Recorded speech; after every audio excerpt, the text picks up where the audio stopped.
Bos días a todas e a todas. Gracias por asistir como cada venres a esta rolda de prensa na que damos conta dos asuntos máis relevantes da Xunta de Goberno que vimos de celebrar.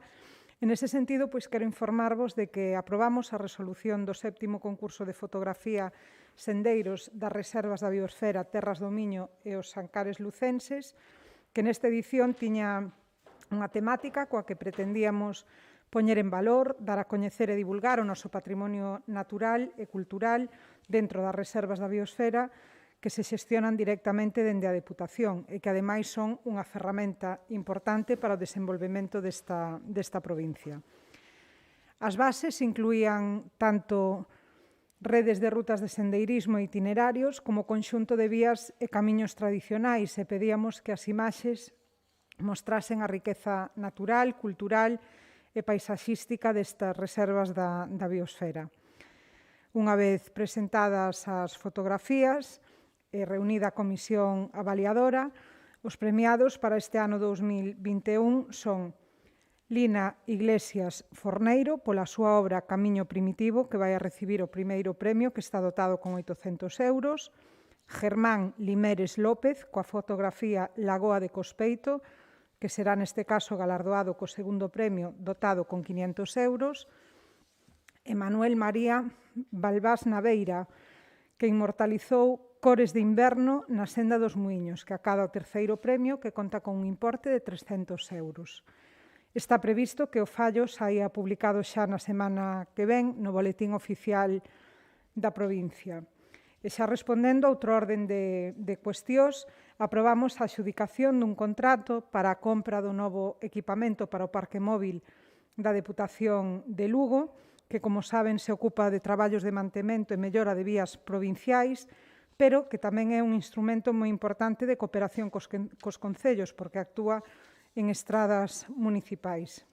En concreto, adxudicouse o suministro de 2 máquinas compactadoras por un importe de case 90.000 euros e a retirada doutras 2 por un importe de 1.500. Esta nova maquinaria vai a servir para dar un mellor servicio nas obras en estradas, xa que nos vai a servir para acelerar o proceso de compactación da terra grazas aos diferentes rodillos que levan incorporados. E, ademais, tamén aprobamos a licitación de 3 contratos de suministros para diferentes servicios da Diputación, a maiores deste para o Parque Móvil, que son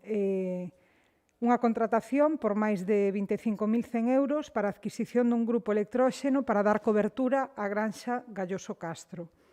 Acordamos tamén, por importe de algo máis de 43.500 euros, un contrato para suministrar de neumáticos os vehículos e maquinaria tanto do Parque Móvil como da granxa Galloso Castro. E, ademais, saiu a licitación o suministro de mobiliario de diferentes servicios da Diputación de Lugo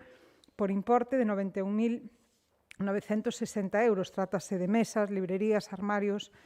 cadeiras, cortinas, paragüeiros, taboleiros ou lámparas de mesa que se empregarán na totalidade dos servicios desta casa, a fin de ir renovando o mobiliario e que teña a máxima confortabilidade e cumplir ca normativa de prevención.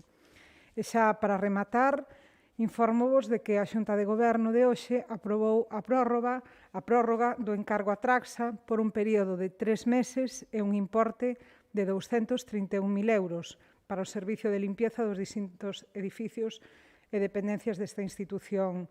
provincial. Informados destas cuestións, non sei se necesitan algunha aclaración ou queren facer algunha pregunta, pois estou a disposición.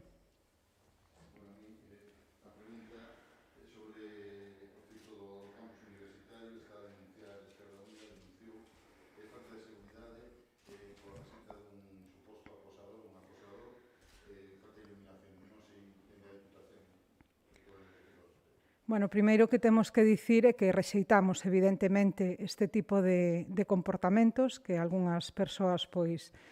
levan a cabo na súa vida, polo tanto, rexeitamento absoluto ante un comportamento deste tipo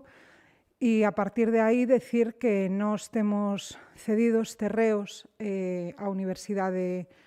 de Santiago, no campus de Lugo, Algúns deles coinciden con esa zona do anfiteatro a que creo que se facía relación na noticia, e máis concretamente podemos dicir que, sendo coñecedores por parte da Universidade, así como de Concello e Diputación da situación na que se atopa esa contorna, pois xa fai un tempo, alrededor de 2 meses atrás, que se presentaba un proxecto de mellora, acondicionamento para o mellor uso e aproveitamento de toda esa zona, no que a Deputación de Lugo vai a colaborar coa Universidade a través do campus en Lugo para acondicionala adecuadamente. Dende logo, mellorala e que sexa de utilidade e disfrute para a totalidade dos alumnos e profesorado, pero tamén como vínculo de unión coa cidade. Vale, gracias.